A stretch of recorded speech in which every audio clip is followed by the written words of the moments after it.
2014, 2017, 2019 में कमल खिला था, वैसे ही 2022 में भी 10 मार्च को कमल खिलेगा। 300 से अधिक कमल खिलेगा।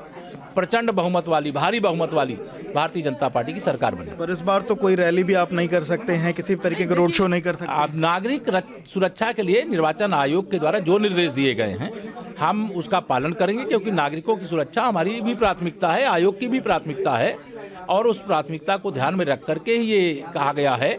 और 15 जनवरी को फिर से एक बार इसकी समीक्षा करने की बात कही गई है। ये नहीं कहा गया कि आप लोगों के बीच नहीं जाइए। अगर कार्यकर्ताओं की फौज भारतीय जनता पार्टी के पास है तो कार्यकर्ताओं की फौज जन जन के पास जाएगी, उनका आशीर्वाद मांगेगी।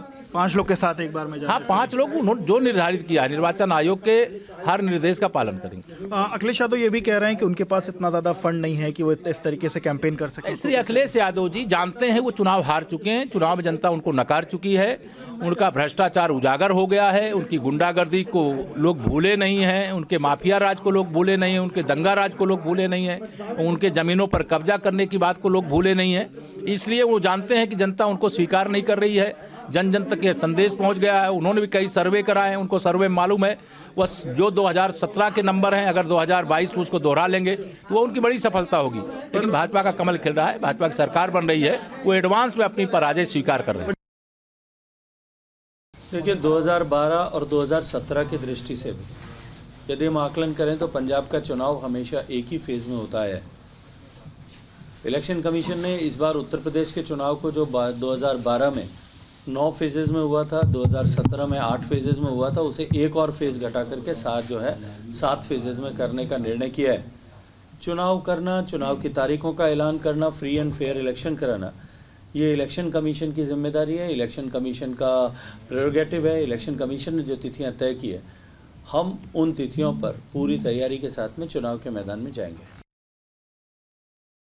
लोकतंत्र का उत्सव है जो 5 साल में आता है, और हमारे उत्तराखंड की जनता बहुत जागरूक है।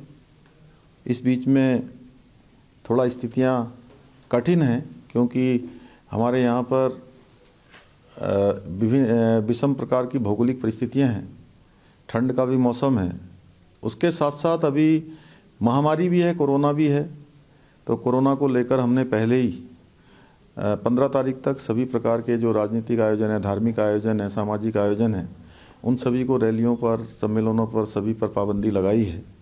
अब चूँकि चुनाव आचार संहिता लागू हो गई है, और चुनाव आचार संहिता में चूँकि चुनाव आदेश के जो भी निर्देश होंगे, उन निर्देशों के क्रम में हम लोग काम करेंगे। हम लोग पूरी तरह से तैयार हैं, और पूरी तरह से शांतिपूर्ण मतदान के लिए, अच्छे मतदान के लिए, अच्छी सरकार चुनने के लिए उत्तराखंड की जनता आगे आएगी और अच्छी सरकार चुनेगी।